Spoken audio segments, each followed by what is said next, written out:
Hoje nós vamos falar um pouco sobre Neemias.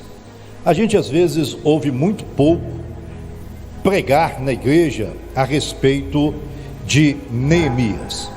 E nós vamos ver que o texto ou o livro de Neemias, ele é muito atual para os dias de hoje e principalmente para o momento que o mundo está passando.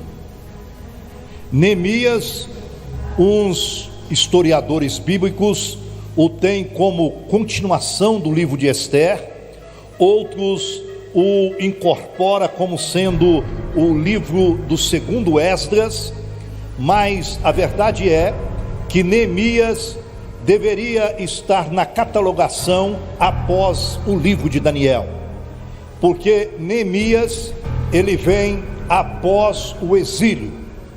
Houve o exílio do povo judeu para a Babilônia. Nabucodonosor atacou Jerusalém, matou milhares de pessoas e levou outros tantos cativos para o reino babilônico.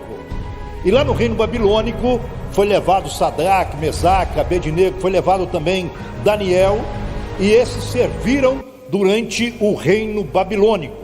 Só que depois deste reino mundial, chamado reino babilônico, governado por Nabucodonosor, veio o reino da Pérsia, comandado por Artaxerxes, por Ciro, por Dario, e estes dominaram então e venceram o reino da Babilônia, e passou a ser então o grande reino mundial, comandado então depois de Nabucodonosor. Na verdade, a história nos conta de 4 reinos mundial: o primeiro a Babilônia, o segundo os medos e persas, o terceiro macedônios e gregos, e quarto o reino dos romanos.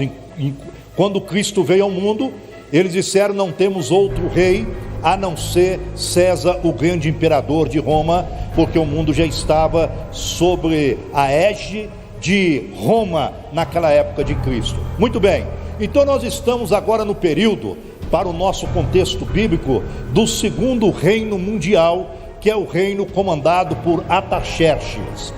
E nós temos aqui um homem que começa a servir este rei, o rei Artaxerxes, e ele não é outro a não ser o copeiro-mor de Artaxerxes, um simples copeiro, aquele homem que pega a taça, que enche a taça de vinho e leva até o seu senhor e dá para beber.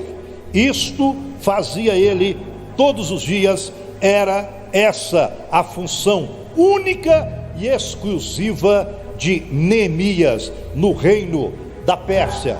Ele morava em Suzã, que era a capital do reino persa. E para vocês entenderem, antes de nós entrarmos na onde que nós queremos chegar, o livro de Neemias, ele traz 13 capítulos. O primeiro capítulo fala da oração de Neemias, o segundo, a viagem de Neemias, o terceiro, a restauração dos muros de Jerusalém, o quarto, os obstáculos e as dificuldades que ele enfrenta. Depois nós temos no capítulo 5 as injustiças sociais, a intervenção dele neste meio. Nós temos também no capítulo 6 o término da reconstrução das muralhas.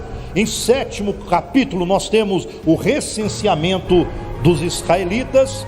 No 8º capítulo nós temos a leitura pública da lei. No 9º, a oração de confissão dos pecados do povo. Em 10º, resoluções diversas.